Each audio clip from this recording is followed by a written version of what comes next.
What's up, party people? Happy Monday. Welcome to an exciting new episode of SJU, where we will be talking about one of the two movies that have ever existed and ever will exist. No, it's not The Last Jedi today, it's the Snyder Cut. Guys, we got a new heaping helping of Snyder goodness. Zack Snyder did a long sit down interview with Anthony Breznican of Vanity Fair and opened up about his perspective on the whole Justice League process, the whole Snyder cut of it all, like a autopsy slash diagnosis slash personal piece. And it's a very long article. There is a lot in it. And most of it, I would say, is about the man himself and his family tragedy and his personal history. And my biggest takeaway was the sadness of all of that and the struggle that this guy has gone through that's much bigger than movies itself. But sprinkled throughout were some other interesting things about the film and about the development process. But I guess large scale takeaways. How'd you guys come away from reading this article this morning?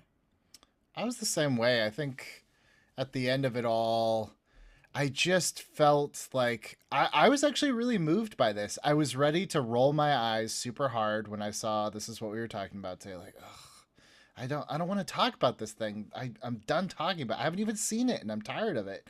But the article, yeah, there's tidbits, but it's really not about the movie itself at all. It's really about kind of, this one man's struggle from 2016 to today. And at the end of it, I genuinely, no snark, no whatever. I'm like, I hope that once this is done, there's a little bit of closure or a little bit of peace that he finds from kind of ending this journey. It sounds like it's deeply moving and it almost kind of feels like it's irrelevant what the content is. Like, I know that there were some new photos that I don't know about those photos, but it almost was just like, it doesn't really matter. Like, I don't really care about superheroes or jokers or whatever. Like, I kind of care about the man more than I do about the comic book thing, which is, I don't know if I felt that way necessarily this whole time, but it really did ground it all the way back again to like, this is about Zack and him finding peace. And that's it's definitely the more interesting story to me. Danielle, what's your take? Yeah, no, I got to co-sign off of that. Like, this was definitely a very humanizing piece, very, very well written. It was long, but it seems like there was a lot of stuff that they wanted to make sure that they got to. Yeah, for me, it was definitely like, this isn't about my own personal like taste and like whether or not I like that. Like, this is what a real family went through, and you really feel that when you're reading it. So yeah, I'm just piggybacking and co-signing off of you guys. It definitely left me I came out with me like recognizing more Zack Snyder the person and not like Zack Snyder the brand or the director. Yeah, it does a good job, I think, of separating Zack Snyder from the films and also attempts to separate him from the fan base and the movement that has swelled around him to sometimes some ugly results. But and there was also a lot of kind of behind the scenes nuggets there, including some things that were intended in his cut. Specifically, Ben Affleck, Bruce Wayne was going to be dating Lois Lane in his version, which is not unprecedented. I mean, even go back to like the animated series where you look at the world's finest crossover and it's like Bruce definitely and Lois were like attracted to each other. It's not out of the realm of possibility.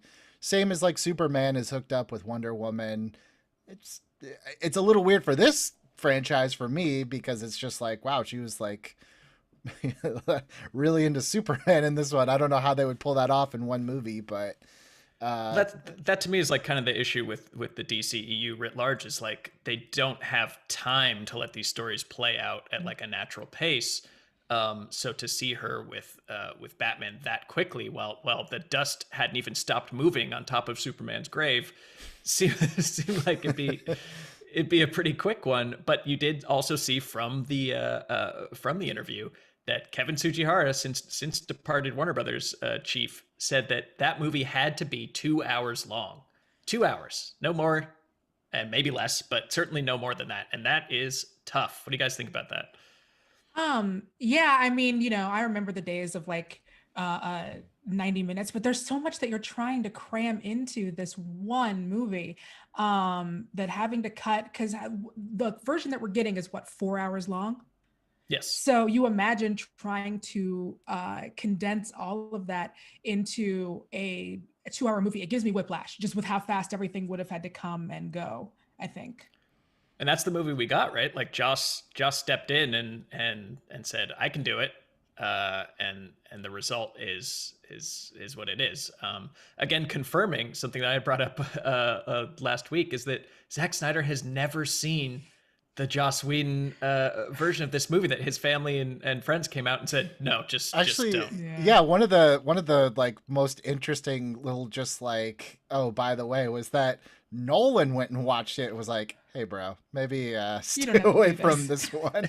Like, I would love to see that dramatized in any sort of Christopher Nolan sitting through Joss Whedon's Justice League. Like, I would pay to just sit there and just stare at Chris Nolan's face the entire time. Just count the scoffs. 9, 10, 11. Yeah, I mean, and it does keep alive the possibility that he might accidentally just remake Joss Whedon's Justice League. He's never seen it. Who knows? I mean, the other interesting thing of this article that I thought was like, maybe before I would have rolled my eyes, but I actually, once you get to that part in the article, I'm like full team Zack Snyder. Like I like him as a guy.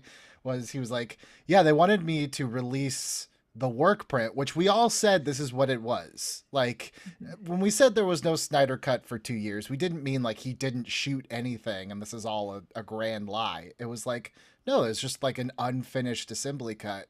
And I love that they were like, yeah, you should just release that. And he's like, no, because A, that makes me look bad, and B, when no one watches this thing or says like, told you it sucked, like, you're setting me up to fail. And I like that he was just like, I'd rather this thing be a unicorn, I think was his quote, than to do it that way. Yeah, don't give us the Wolverine's origin with all of the stuff missing. Right. That's the thing. We got confirmation of what the Snyder Cut was until before this process, which was it was a 4-hour cut of that we're getting, I imagine. But it had no visual effects, no music, and none of, quote, the fine tuning that make a movie. So it needed a lot of editing. Specifically, it needed $70 million worth of reshoots and visual effects. Although adding to now the mythos of good guy Zack, he forgoed his any additional salary or anything to make this happen. So it was just a passion project. That said, they did pay him the first time, I'm sure, a decent chunk of change. Sure. Yeah. But still, I guess that goes to me, like, back to what I said at the beginning, like, that to me says like this is more of like a personal quest for him, and in that regards I respect the Snyder Cut and what he's doing. That doesn't mean I like it. How would I know? I've never seen it, even though I've talked about it ad nauseum. But I do like that it, like, I think this clearly means like the end of something for him. Obviously he's never going to stop feeling that pain in some regards, but hopefully this kind of like, I don't know, maybe just he finds a little sliver of peace from this. And I think it doesn't really matter all of us fighting online about it. Like, it seems like that just seems to be white noise was kind of the takeaway I got. Yeah, I mean, I did kind of bristle though at that point when they, I believe his wife addresses the Snyder fan base and says, you know, they put up the thing that says people have been saying, oh, they attack people, says Deborah Snyder, but this fan base has saved lives. As much as they wanted something for themselves, they've come together for this amazing cause because they've donated all this money to this to a suicide prevention charity, and it's like, yeah, those are two things that can be true. There can be insanely toxic fans that seem to have crystallized around this movie that have attacked, like, verbally threatened and more people who don't like the film or who have said something as simple as we have, which is that this wasn't a finished movie ready to go, and also have coalesced around and donated a lot of money to a good cause. It's like this isn't like Catholicism back in the day when you could just pay for your sins and stuff like that. Like, it's both can be true to me. So I bristled a little bit at that description. What do you guys think about that part? Yeah, I'm gonna agree with you on that one. Two things can be true at once, and but at the same time, like, if people were going out and doing stuff, like I wouldn't want to see any of the bad in that either. I would only want to be like, hey, yeah, there was some bad stuff, but there was also a lot of good that came out of it. I see where she's coming from, and if it was me in that position, I would definitely be like, I would probably feel about the same way, honestly, as she did. I mean, there's also too just kind of like, I think we tend to paint in broad strokes when we talk about Snyder fans or Star Wars fans. It's like the people who wanted to remake Last Jedi and take out anything SJW versus like people in the 501st that go and dress up as stormtroopers and visit kids in hospitals and do charities. Like technically they're all Star Wars fans. So to say Star Wars fans are toxic, it's just painting with a broad stroke. I would say the same thing about Snyder fans, and even the toxic ones that went after maybe the Warner Brothers executives and whatnot. Or you'd have to think maybe Zack Snyder's just he pulled a Batman Begins. He's like, I'm not gonna save you, or like I'm not gonna kill you, but I don't have to save you. I'm just gonna sit back and it's not me, you know, like because you have to think there's probably a chip on his shoulder. Everything sounds like they did him dirty, and it sounded like he knew they were doing him dirty, but he just kind of was like, okay, you want to stick a babysitter on me? Fine. You want Joss Whedon to come in? I'll try to work with him. Like, sure, maybe it's one-sided and who knows what the real story is, but it seemed like he was, you know, affable to a lot of these like middle fingers. It's like having to train your replacement knowing that they're probably going to fire you in a couple days. Like, you know, I think he did the best that he could. Well, that was interesting. Is like, oh, go ahead, Danielle. Oh no, I was just gonna say like he definitely picked his battles on that one. There was stuff that was way more important to worry about. And then yeah, just in kind of listening to it, it does feel like, oh man, y'all couldn't have given him more time, but you know, that is business. Yeah, because it had already been delayed, and you know they can't. The merchandise has been sold. It's already coming off the conveyor belt. So, but yeah, it was kind of striking how it wasn't death by a thousand cuts, but it was like a gradual, like a frog being boiled. Like first they appointed a babysitter, and like that was cool, and it was like they were giving notes, and he was like, yeah, fine, we can put some jokes in there. And then they was like, we're bringing in Joss Whedon to do some punch up. It's like, all right, cool. He punched up Speed, like that's fun. And then it's like, wait, Joss is now like directing a scene, like that's weird. Like it just sort of slowly amped up and escalated the interference until it was like, you know what, his heart wasn't in it at the moment. He rightly wanted to be with his family at that point, and I think the way he says it, it sounds like a mutual parting between the two of them, but still regrettable.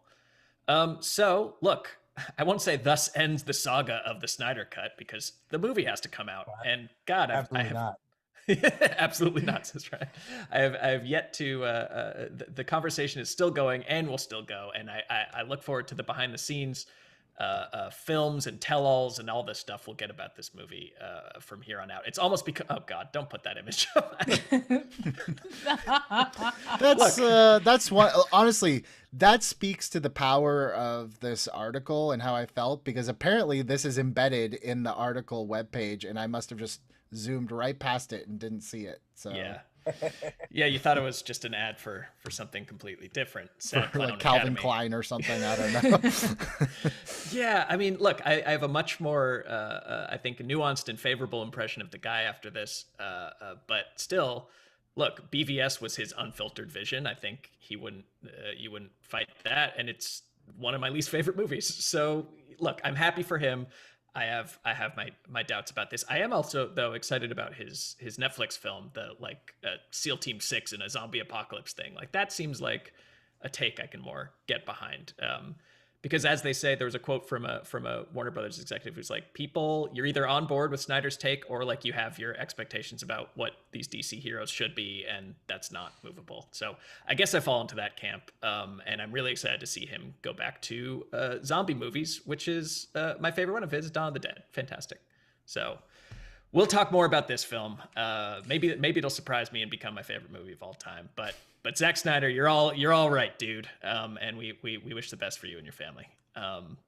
Now, well, is that enough on the Snyder Cut? Should we talk? What about The Last Jedi?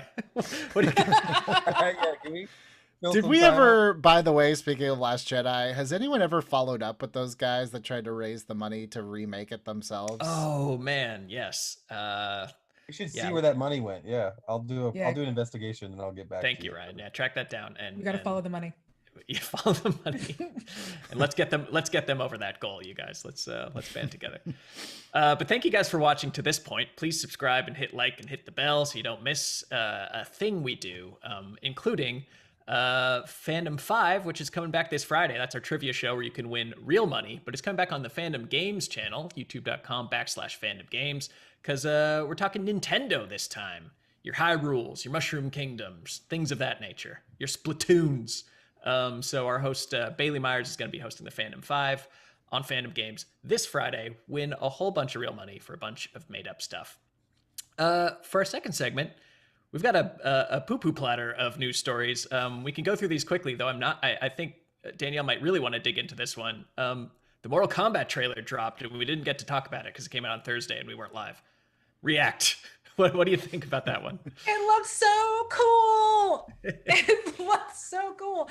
I like all the fatalities look great. I know some people are like, "Who is this cold dude?" I don't care. I want heads ripping off. I want icicles going into people. I want someone to be told that they must go somewhere, specifically here.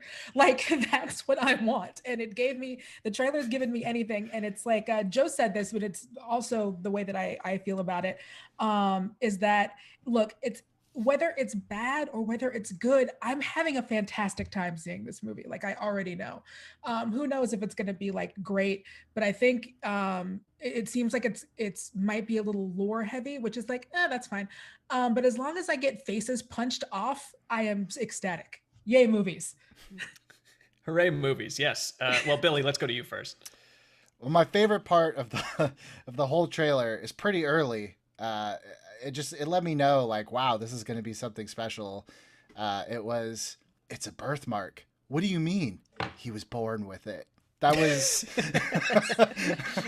maybe the best trailer editing I've ever seen ever. Because if you don't know what a birthmark is, this trailer tells you exactly what to expect with the birthmark. I mean, it lost me after that. Yeah, look, the montage at the end of fatalities. That's the movie. I saw it. Cool. Oh, you didn't see it. You didn't for real see it. You know they're holding back something. I mean, Are they? Because I've told this story too many times, so I won't tell the whole story. But I know a guy that cut trailers for a living.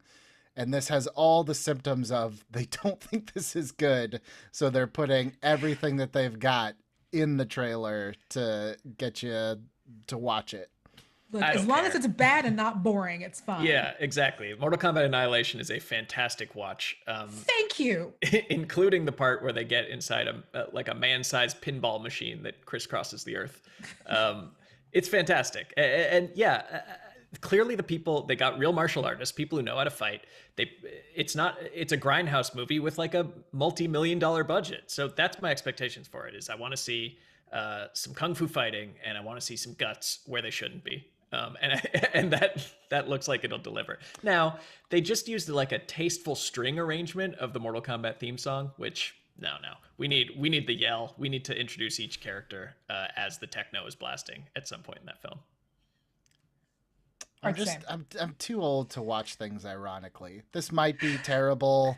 It's not ironically. Like there's a genuine enjoyment in bad movies that I think that it's different from the enjoyment you get from good films, but it's there. It's just it's whatever floats your boat. I don't think I have that. I'm missing that gene. Oh, I use it for date nights. That's how I judge whether. No, it's true. It's where I make someone watch one of my favorite bad movies, and that's how I judge if this is a thing that can happen. There you go. Okay. Yeah, that and the the Radford maneuver. The Radford maneuver. Yeah, make them watch Deep Blue Sea and see how they respond. Yes. Oh, I actually like Deep Blue Sea. Yeah, that one's not like comically bad. That's just got some funny. Anyways, we'll move on because we have more quick hit news stories for you. Spotify is expanding a deal with DC to create scripted superhero podcasts. Featuring, the faves, Superman, Lois Lane, Wonder Woman, Joker, Catwoman, Katana, the Riddler, Batgirl, Harley Quinn. Are you guys excited for a scripted superhero hosted podcast? Oh, no way. And what podcast would the Joker have? these are like narrative stories, like episodic stories, right? Yes. Yeah. Because and they've done Marvel's these, and there's more of them. Marvel's been doing this for a while. They did a Wolverine one that I listened to recently. That was pretty good. Um, if you get the right voice people, it can be great. If you get the wrong voice people, you're all the way back in the 40s listening to The Shadow and Orphan Annie, and it takes you right out of it. But a good one, I think it's cool. I think it's the next kind of big wave of media. I've been saying it actually for a little bit with some friends, that I think like audio dramas are going to have like a big resurgence. Yeah, it's weird because at first, when I first heard about this, I thought I was thinking of motion comics, which motion comics do nothing for me, but a lot of people really like them. But at first I was like, I don't see what stories could work in an audio. And then I remembered that everyone is jumping on Clubhouse right now, which is a thing I don't see. Tell me a year ago that we were going to bring back a party line, and amongst many other things you could tell me would happen a year from then, it would also be that would be the craziest. No, a bridge too far, sir. But yeah, and I can think of like, there are stories that you can tell, and honestly, I don't. Again, maybe this is just me. I don't mind if it's, as long as they're not trying to sell me Lucky Strikes and commercials. Like, I think it would be fine if it's a little more stilted and a little more of that 40s era, but I don't think it's going to be, because we've got narrative podcasts that people do listen to and enjoy. The Thrilling Adventure Hour being one of them, and that's one of my favorite narrative podcasts. So I think it could work. It's just like anything else, it's got to be the right people and the right property. I think a Sandman in this would be dope. So they did a Sandman within the last year. It's an Audible, so it's like an audio book, but it's fantastic. It has like Joseph Gordon-Levitt, and a bunch of other like big name stars that like did it. It's really cool. So that's what I said, like it can be really good. I've also heard some like really, like there's one from the early 2000s where they did what's the Batman Bane one where he breaks his back? They did that as an audio drama, and it was bad. It was really bad. So you got to be a little careful. Tell that to Batman Snapped Spine. I really just wish that they did like in universe, the superheroes got podcasts. I would totally listen to like Bruce Wayne like doing his like business podcast, or Shark Tank, doing his Shark Tank, and Clark Kent doing like Serial, like a long form audio journalism thing about the heart and soul of America. And then he's like, also use code DCEU on CasperMattress.com. Oh my God, can you imagine his NPR voice? It would be the worst. I think it'd be fantastic. I would prefer that. Would you like hear them go solve like would halfway through would he be like, oh, gotta go real quick, and then go fight? He would hear a commotion. Yeah. Podcast? Sorry for the interruption. Yeah, he'd zoom off. I want to hear Lex Luthor do a Sherry's Berries read. I think it would be Lex Luthor life advice. That would be worth it. Mom, Mother's Day is coming up. What are you gonna get her? Martha's Day is coming up. What are you getting your Martha's? Happy Martha's Day. Happy Martha's Day. All right, there's another story. It's the 16th anniversary of Avatar: The Last Airbender. The sweet 16. So, if you were look at that graphic we have right there. Wow, somebody actually put some thought into this question and made a graphic. Which element would you rather master? Those four.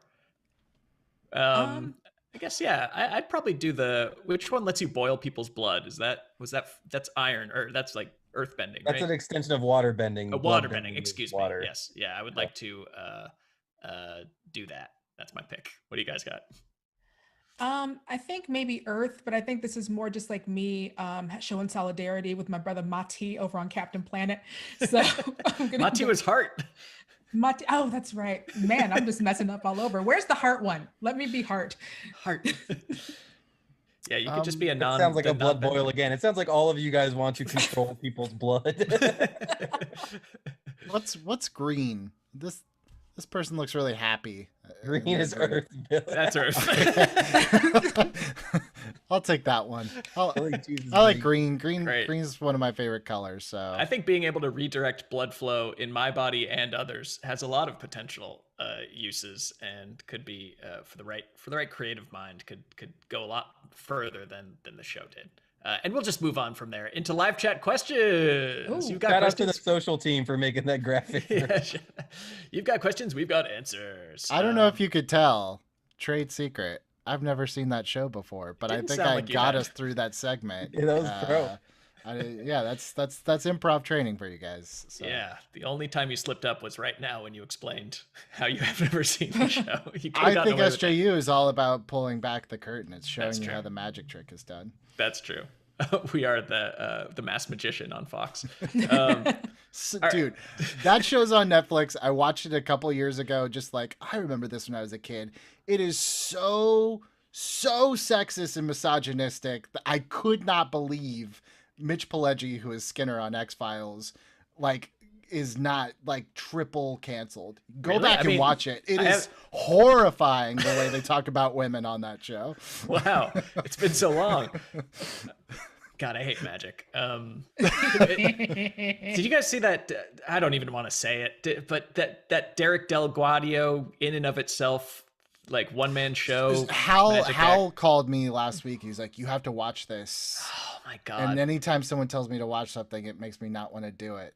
So I feel like a crazy person with this and Hamilton. I feel like I'm on an island of one, just sipping a big pitcher of Haterade. But I did not get it, man. I do not like it. I've got about 20 minutes worth of material on how and why I did not like it, but I'm going to keep it to myself because it's at 100% on Rotten Tomatoes and universally beloved, and everyone says it changed their life.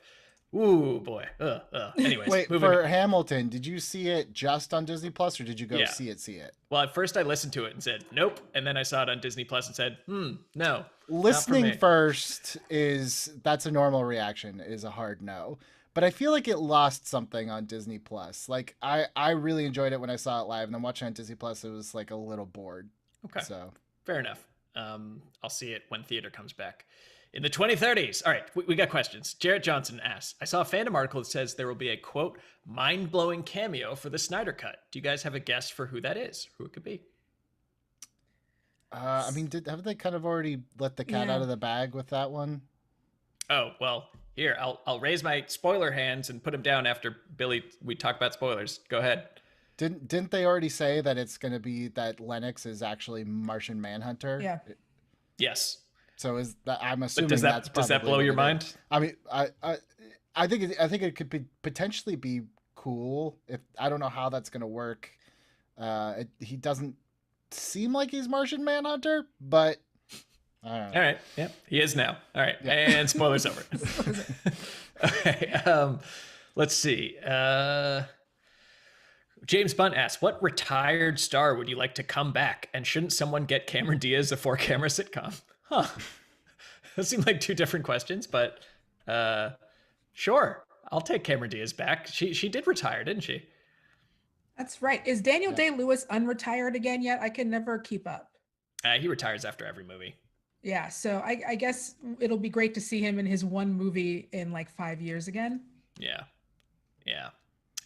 Making shoes. Cameron Diaz is a good call. Like I could see her as the mom of a large brood of kids that through some tragedy she has to take care of, and and plus Uncle Jesse. Done. The fullest house.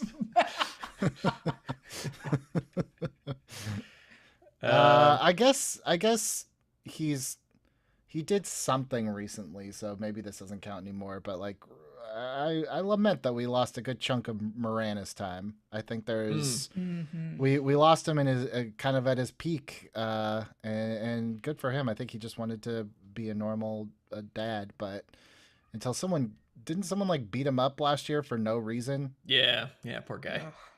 But also, like, he retired to be a normal dad, like, probably 18 years ago, maybe 16 to 20 years ago. Those kids are grown. They don't need a dad anymore. Send them off to college. Get back into movies. Come back to us. Yeah, come back. His filmography is just like, there's nary like, like, I'm sure Little Giants is not great, but I loved it when I was a kid, so I'm counting that as a win. So yeah. All right, and finally, Rob Turner asks, what movie universe would you like to be able to control WandaVision style? So I guess if you were going through a psychotic break through past trauma and created a fictional universe around yourself, what would it be influenced by? Mine, as always, is The Fifth Element. I would like to be on Flossed in Paradise pleasure cruise, and the blue opera singer would be like, "Help!" and then I'd hypnotize her again, and she'd have to keep hip hop singing, doing that little thing with her hands. Yeah.